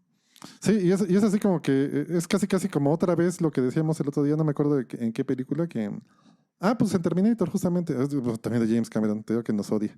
Y que pues todo eso no había valido para nada. En realidad, el hecho que se haya salvado Ripley al final de la primera película, pues bien se pudo haber muerto, ¿no? Porque de todas maneras, cuando llegó, pues no había nada por lo cual tenía que regresar, ¿no? Al momento que ya no tiene nada alrededor de ella, pues ya se convierte como en como una anomalía biológica prácticamente en su propio planeta, ¿no? Y también por eso, pues, le vale gorro el mundo. Y pues se va a eso, ¿no? Y lo que es peor, ¿no? Todavía sobrevive de la siguiente. Aquí me adelanto un poquito a la tercera.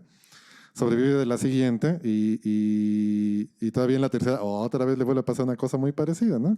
No, y también, también todo lo que así se mató para rescatar a la niña, sí, a la que niña. de alguna forma es como tratar de recuperar esa maternidad que perdió porque su hija ya se murió de vieja y la niña también se muere, güey. Entonces, pobre mujer, güey. Es decir, de veras, por eso para mí la tercera es la última que vale la pena, porque ahí es cuando Ripley muere, ¿no? Se suicida al final, güey, ¿no? La verdadera Ripley. La verdadera Ripley, ¿no? Ya acabó su sufrimiento, ¿no? Ya cuando regresa dices, no, esto ya están tratando ya es money grabbing, como diría, ¿no? Sí. Pero sí, es pobre mujer, güey. Siempre me cayó muy bien porque la pasa muy mal. Está muy flaquita también. Sobre todo en la primera Sí, está muy delgadita. Y cómete algo, Ripley. sí. Cómete al gato. Y es como la Sigourney Weaver, como actriz es la Catalina Krill, ¿no? O sea, quien no tiene... O sea, yo veo a Sigourney Weaver en cualquier otra película y digo, alguien, o sea, esa mujer va a sacar la fusca y va a matar gente, ¿no? O sea, Sí. le quedó mucho tiempo, ella es la... Sí, o sea, sí, yo creo que no he tenido ningún otro Sí, es un papel poco que la como haga Linda recordable. Hamilton. Sí, Linda Hamilton también le pasa un Sí, poco eso, ¿no? también, Que sí la ves peleándose con los sí, pues, Terminators, ¿no? la maldición de James Cameron, bueno, Ujú. también. Carla, ¿viste Aliens? Sí, claro, soy una gran fan de toda la saga. Fíjense que yo no estoy tan peleada con Aliens Resurrection, no es mi favorita, pero nada más por la escena donde avienta El balón. el balón de básquetbol hacia atrás y lo hace impecablemente. Y que fue Nada más. real, sin efectos Sí, especiales. exacto. Entonces, nada más la historia alrededor de Sí, eso. Me parece, y además la ironía final en términos de que pues, sobrevive el androide frente a la androide, ¿no? Frente a todo el apocalipsis, me parece muy interesante. Ustedes ya la han abordado con bastante minucia. Yo podría añadir que esta película aborda, como en otras que están en este universo, aborda el dilema de la superinteligencia y el sí, temor de la traición, ¿no? claro.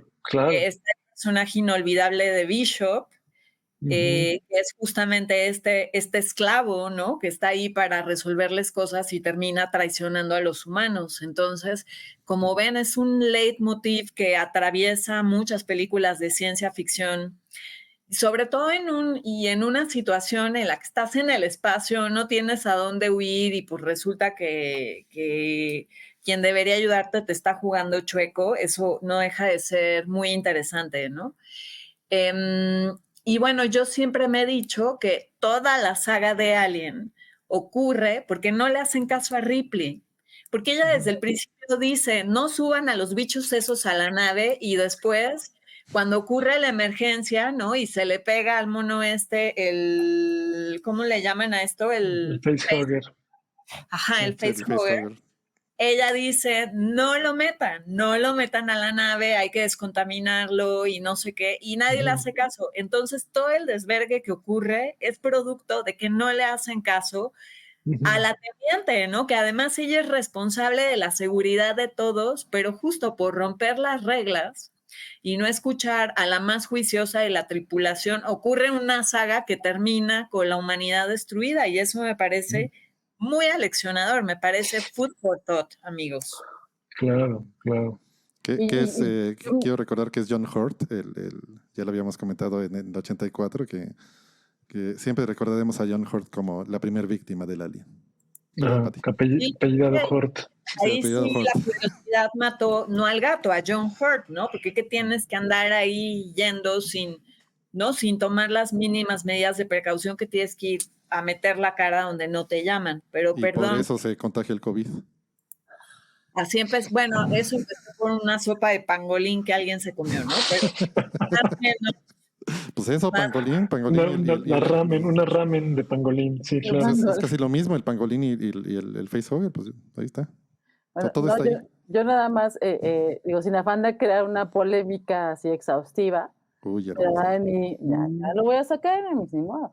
Pues yo no tengo los antecedentes, pero sí me parece que es una película donde se aborda el tema de la situación del feminismo, ¿no? O sea, es una heroína a la que no le hacen caso puros hombres, ¿no? Cuando dices, o sea, a ver, güeyes, es la mujer que sobrevivió, a ver, ¿por qué no le están haciendo caso, no? Sí, entonces, claro. sí, eso, digo, no sé qué tan, no tengo el fundamento para decir que tanto James Cameron lo tomó como razonadamente para hacer la película. Sí, supongo que algo de eso, pero no, de la intención de decir, voy a poner aquí en cuestión la situación del feminismo, pero sí y que precisamente sea una niña y que ella sea la que quiere rescatarla, ¿no? Con esta fraternidad, o sea, todo eso a mí me parece que está muy bien, ¿no? Y está Vázquez, que también es un personaje entrañable. Sí. La Marine más entrañable, pues es una mujer, ¿no? Sin Entonces, duda. por eso me cae bien, mejor todavía esta película, ¿no? Sí, de hecho, desde que estaban desarrollando Alien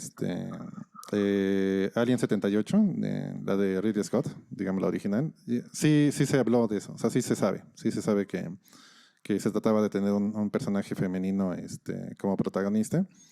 Porque aparte se tenía la intención, la razón por la cual Sigourney Weaver está semidesnuda al final de Alien, pues no es para que veamos nada, sino es porque se supone que significaba que era una entidad frágil, digamos, enfrentándose a la bestia más grande, y que pues al final se impone sobre ella con otros medios, ¿no? Con los medios del intelecto, etcétera, ¿no? Porque aparte, la damsel in distress en esa película está totalmente revirado, ¿no? Sí. O sea, sí hay un punto en el que sí está en verdadero distress y tómala, ¿no? Lo catapulta fuera del espacio, lo logra, güey, ¿no? Sí, que Aliens aparte tiene este callback de que Ripley trabaja con los pues como como exoesqueletos, ¿no? Que también se los fusilan después en Matrix. Los montacargas, ¿no? Ajá, sí, que son como mechas, ¿no? A final de cuentas, ¿no? Sí. Y tiene el callback al final, que así es como se agarra trancazos con la reina, ¿no? Con la alien reina, ¿no? Creo que eso también está lindo. Pues sí, gran película. La segunda de las tres únicas que hay.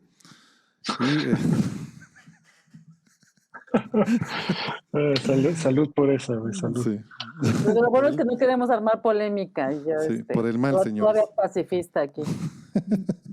Sí, yo hasta tengo mis problemas con Prometheus, del mismo Ridley Scott, tampoco me convenció mucho. Con Alien Covenant, ¿no? Por favor. Sí, claro, sí, esa es la que le sigue, creo que esa menos. Esa yo ya ni siquiera me tomé la molestia. Sí. Ay, no, alucino las dos, sí, de verdad, ahí sí. Bueno, y un poquito hablando de la trascendencia, digo, ya el lenguaje, ¿no? mucho haciendo referencia. Sabes que si alguien dice alien es un extraterrestre, ¿no? O sea, aunque no alguien haya visto la película, pues sabes que si dices la palabra, no, pues es que vino, es como un alien, es sinónimo invariable de extraterrestre, ¿no? Sí, Entonces, y en particular del xenomorfo, ¿no? Que es el verdadero nombre del bicho que diseñado por Giger, te lo gané, Sí, Pato. bueno, que sí, claro, es otro que merece un monumento a mi gusto, porque pues sí, es gracias a su gran diseño y su diseño hasta no solo el mismo alien, sino todo el imaginario alrededor de él, así todo lo orgánico, biomecánico, tanto de su progenie como de sus huevos y sus nidos. Sí, no, eso es lo que le dio el toque así, pues diría hasta como europeo, eso, a Claro. una película que la Aliens diría que es palomera y hollywoodense a todo lo que da, ¿no? Sí, sí, sí. Sí, y no es algo malo, ¿no? No, Lo no, que no. decías hace rato que te va llevando la película, pues sí, a veces no hay que tenerle miedo a la palabra divertida, ¿no? Es una película Sí, divertida, emocionante, sí. muy bien hecha, etcétera. Y pues sí, y pues James Cameron, pues sí, es un poco disparejo, hay películas que me gustan más que otras, pero es un directorazo, ¿no? No hay, ahí sí nadie le puede escatimar eso, ¿no? Bueno, vamos a hablar rápidamente de una película más. Esta ya prácticamente es una cerecita en el pastel. Lo logramos, terminamos todas las películas que habíamos escogido. Todavía tenemos un poquito de tiempo. Y me gustaría hablar de una película interesantísima que de hecho también es generacional diría que para todos los que estamos aquí platicando.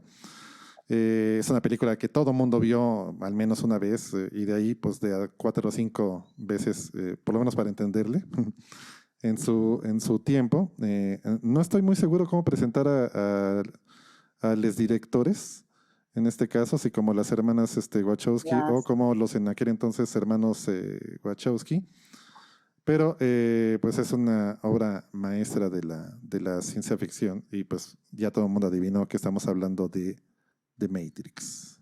Oye, pues ¿por qué no Sí, que sí. Carla empiece hablando un poco de Matrix para que agarrar a Carla antes de que se vaya? Sí, sí. Antes de que se vaya al Pues, bautizo. a ver, al bautizo, claro, un bautizo a las 10 de la noche. ¿Qué clase? ¿El bautizo de qué? Será un bautizo en sangre, ¿no? Con sangre y con Sí. pentagramas invertidos. Bautizo organizado por la Iglesia de Satán. No A ver, pues recuerdo haber organizado nada. es otro chapter, ¿Por qué nunca me avisan de estas cosas? Ajá, es otra parroquia a la que convocó, creo que fue por eso. claro. Pero en cualquier momento vas a recibir el memo. El memo. Pues seguramente, igual que ocurre con ustedes y con muchas de las personas que nos ven y nos escuchan, bueno, Matrix es parte de mi mitología personal. Entonces, porque sabemos que es mitológica para toda una generación, ¿no? La vi en el cine, la vi muchas veces.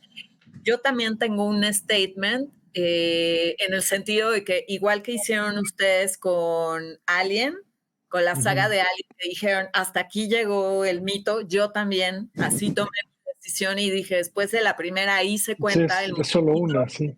Sí, igual, sí. ahí se cuenta el monomito, el héroe, los términos descritos por Joseph Campbell y es más que suficiente y todas las demás sobreexplicaciones de que si el arquitecto y el merovingio y la manga del muerto no me parecen relevantes.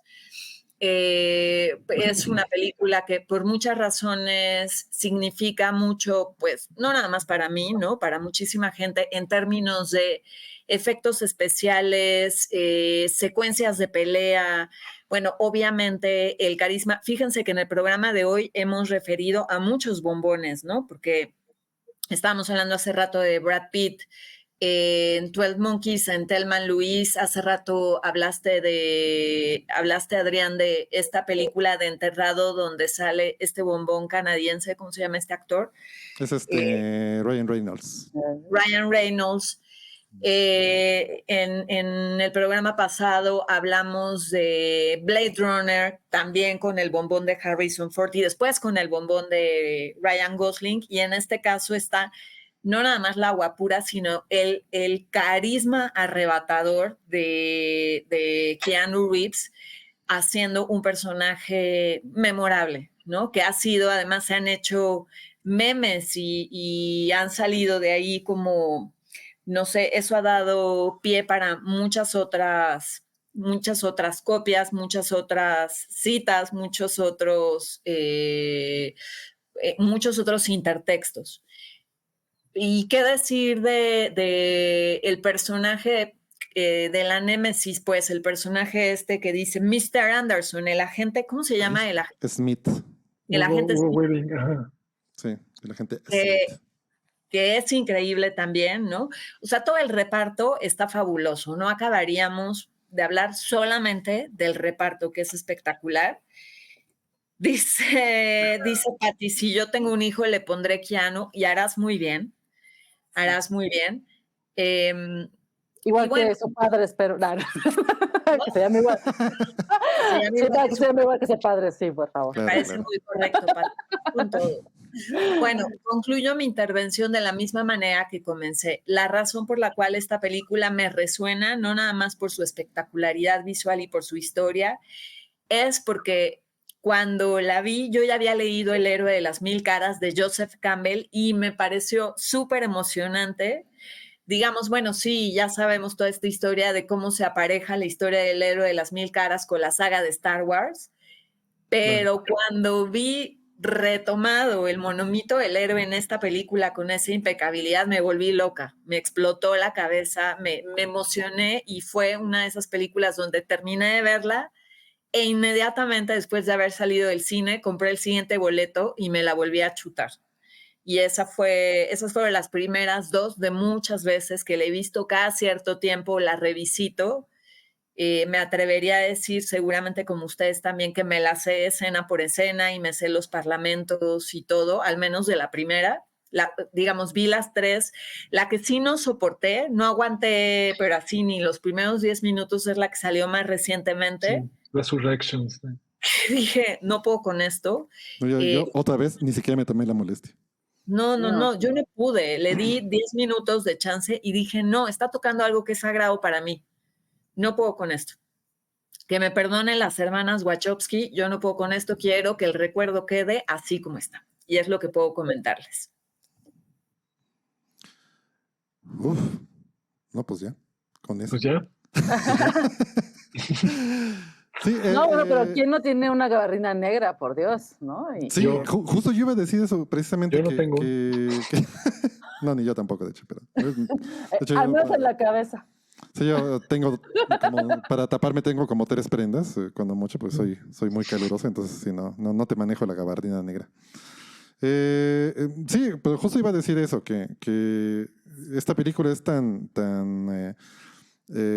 creadora de mitos, tan representativa de su época, tan revolucionaria, que nunca alguien volvió a ponerse lentes oscuros de la misma manera, ¿no? Es así de importante, ¿no? Tú veías a una persona vestida de negro en la calle y pues era prácticamente un personaje de Matrix, ¿no? Y lo que ya mencionó Carla sobre los efectos visuales, que eran revolucionarios en ese entonces. Sí, pues la cámara giratoria, ¿no? Patada de Trinity, pues bueno. Claro, o sea, el resto es historia, bueno. Sí, o sea, esa patada que sale después en Shrek y que la parodian en tropecientas mil otras películas, ¿no? De hecho, yo recuerdo... El efecto Parallax, ¿no? También sale de ahí. Sí, justo, ¿no? Y también de hecho, yo recuerdo, mi hermano es muy aficionado al fútbol americano. Yo recuerdo haber estado una vez en su casa y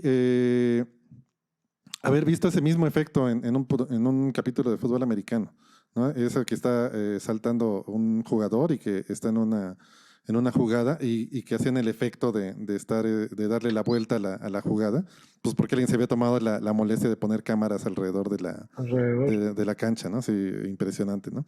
Oye, ¿ya leíste ese comentario de Carla, Adrián? Por favor. Merece ser leído en voz alta. Sí, que dice, vamos hasta Xochitl Gálvez acaba de sacar una alusión al tema de la píldora azul y la píldora roja, ¿no?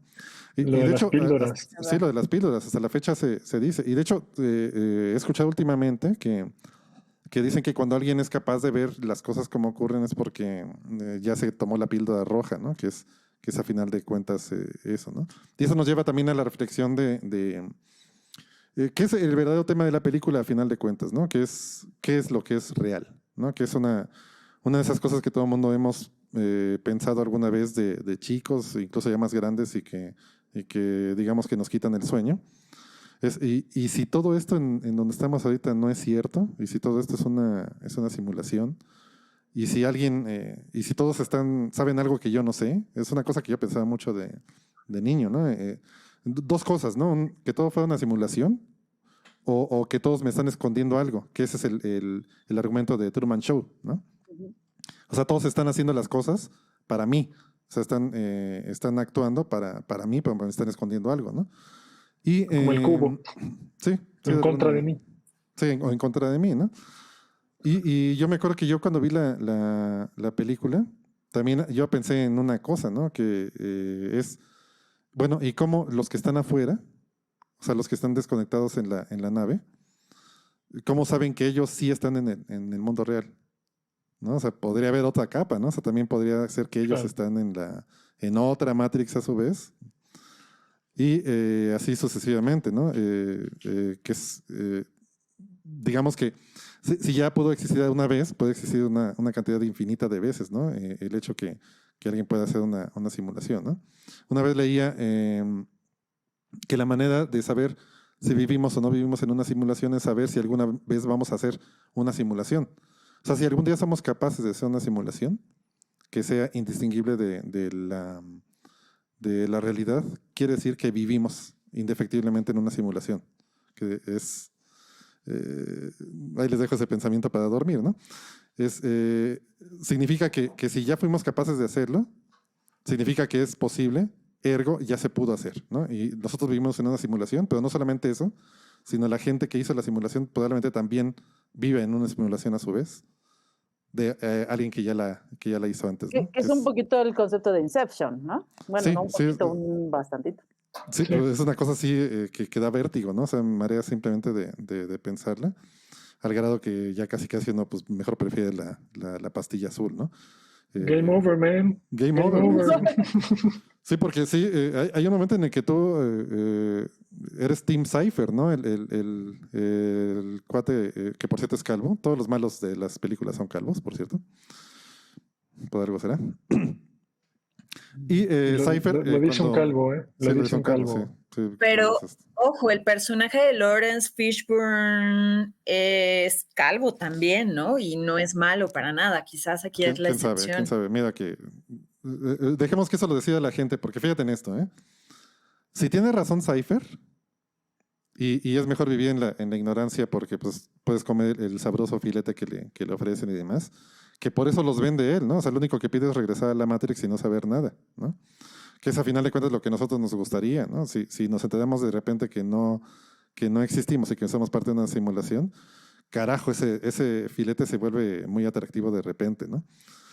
¿Y qué tal que Morpheus es el malvado, ¿no? Pues él después de todo es el que los está sacando digamos, del útero, ¿no? O sea, llevan una vida fácil y los está sacando una vida de miserias, ¿no? ¿Para qué? Pues para que conozcan la realidad, pero pues qué interés tiene conocer la realidad en ese contexto, ¿no?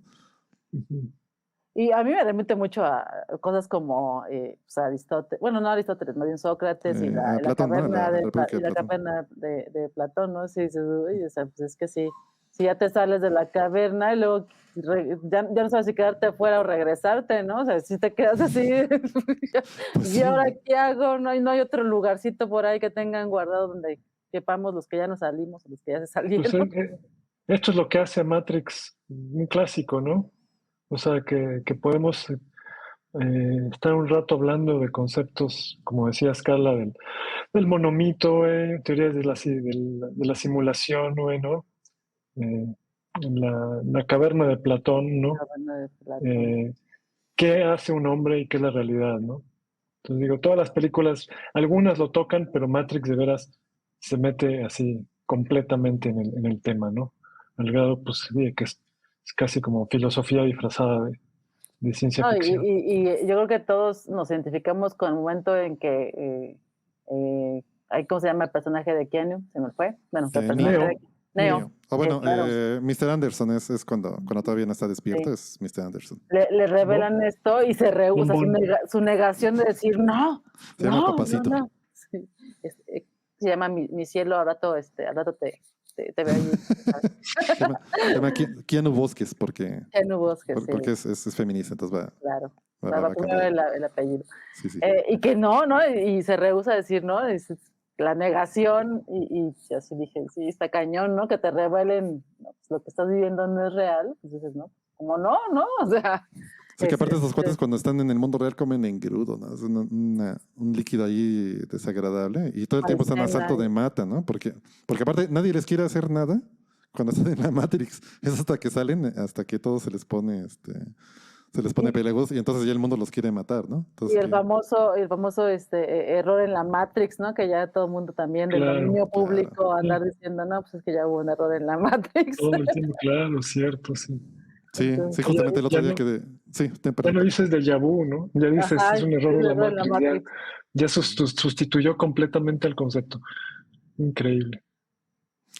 Pues bueno, pues en esas estamos... es fascinante pensar sobre el futuro porque prácticamente es un... como platicaba un poquito Carla la vez pasada y lo que vemos un poquito en las películas que hemos estado explorando, pues pensar en el futuro es pensar sobre el presente, ¿no? Porque el futuro además es inacible, ¿no? No realmente, como lo decimos con Patricio, creo que es una cita, ¿no, Pato? Ahorita me corriges. Que si tú tienes A y B, ¿no? De posibilidades de las que van a ocurrir, siempre lo que va a ocurrir es C, ¿no? O sea, va a ocurrir una cosa que no tenemos totalmente pensada. Así le hiciste pedazos una cita de Borges que dice... Perdón, suéltala. Sí, sí, que dice como... Sí, más bien como que lo único que sabemos con certeza del futuro es que va a ser totalmente diferente a lo que imaginamos. Claro. También yo también la atropellé, pero no tanto como tú. Por eso no todo el mundo es Borges, ¿no? Sí, por eso no todo el mundo es Borges, sí. Pues es eso, a final de cuentas pensar sobre el futuro es pensar sobre el presente, ¿no? Y de hecho, ahora que vimos las películas y que pertenecen a distintas épocas sobre todo el siglo XX, obviamente, pues a que se inventó el cine, y el siglo XXI, pues podemos ver que cada una de esas películas es una película sobre el presente de ese momento, ¿no? Es en realidad, ¿no? Y incluso a grados a veces hasta fantásticos, ¿no? Como es el caso de 2001, que ya incluso hasta tiene implicaciones místicas o inentendibles. Pero que sí, a final de cuentas es un reflejo sobre lo que estamos viendo ahorita, ¿no? No sabemos qué es lo que nos depara el futuro, pero sabemos cuál es el futuro que tenemos en este presente, ¿no? De momento. Y pues el futuro es un bautizo, ahorita ya próximo, ya inminente. Sí, inminente, un bautizo de sangre. Tu misa negra de las 9 de la noche, ya sonaron las campanadas. Ya estamos. Pues vámonos. Vámonos. Gracias, Carla, gracias, Pato. La enormísima, inteligentísima, cultísima Carla Paniagua.